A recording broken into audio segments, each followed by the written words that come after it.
امثال 18واں باب جو 24 آیات پر مشتمل ہے۔ جو اپنے آپ کو سب سے الگ رکھتا ہے، اپنی خواہش کا طالب ہے اور ہر معقول بات سے برہم ہوتا ہے۔ احمق فہم سے خوش نہیں ہوتا، لیکن صرف اس سے کہ اپنے دل کا حال ظاہر کرے۔ شریر کے ساتھ حقارت آتی ہے اور رسوائی کے ساتھ اہانت۔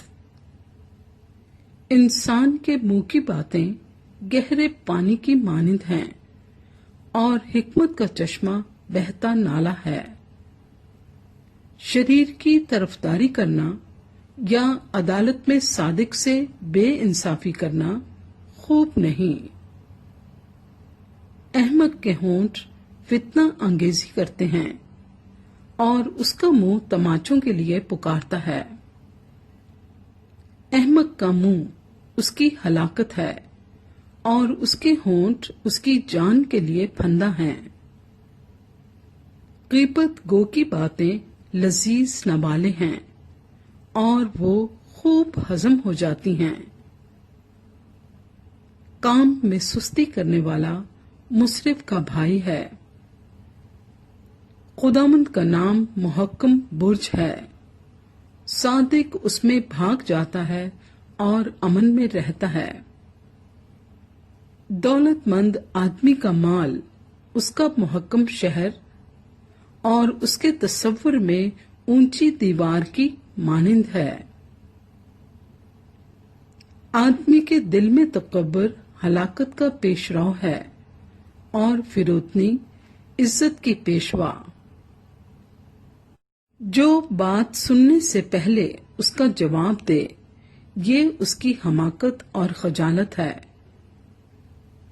انسان کی روح اس کی توانائی میں اسے سنبھالے گی، لیکن افسردہ دلی کی کون برداشت کر سکتا ہے؟ ہوشیار کا دل علم حاصل کرتا ہے اور دانا کے کان علم کے طالب ہیں۔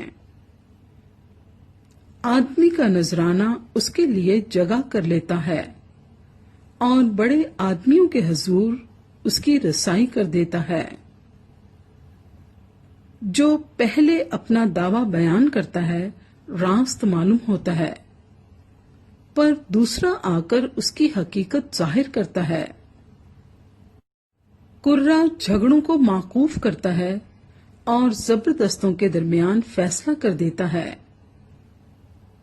رنجیدہ بھائی کو راضی کرنا محکم شہر لے لینے سے زیادہ مشکل ہے، اور جھگڑے کلے کے بینڈوں کی مانند ہیں۔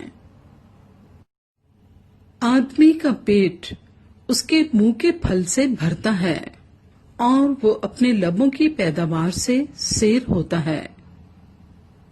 موت اور زندگی زبان کے قابو میں ہیں، اور جو اسے دوست رکھتے ہیں اس کا پھل کھاتے ہیں۔ جس کو بیوی ملی اس نے تحفہ پایا اور اس پر خداوند کا فضل ہوا۔ محتاج منت سماجت کرتا ہے، پر دولت مند سخت جواب دیتا ہے۔ جو بہتوں سے دوستی کرتا ہے اپنی بربادی کے لیے کرتا ہے، پر ایسا دوست بھی ہے جو بھائی سے زیادہ محبت رکھتا ہے۔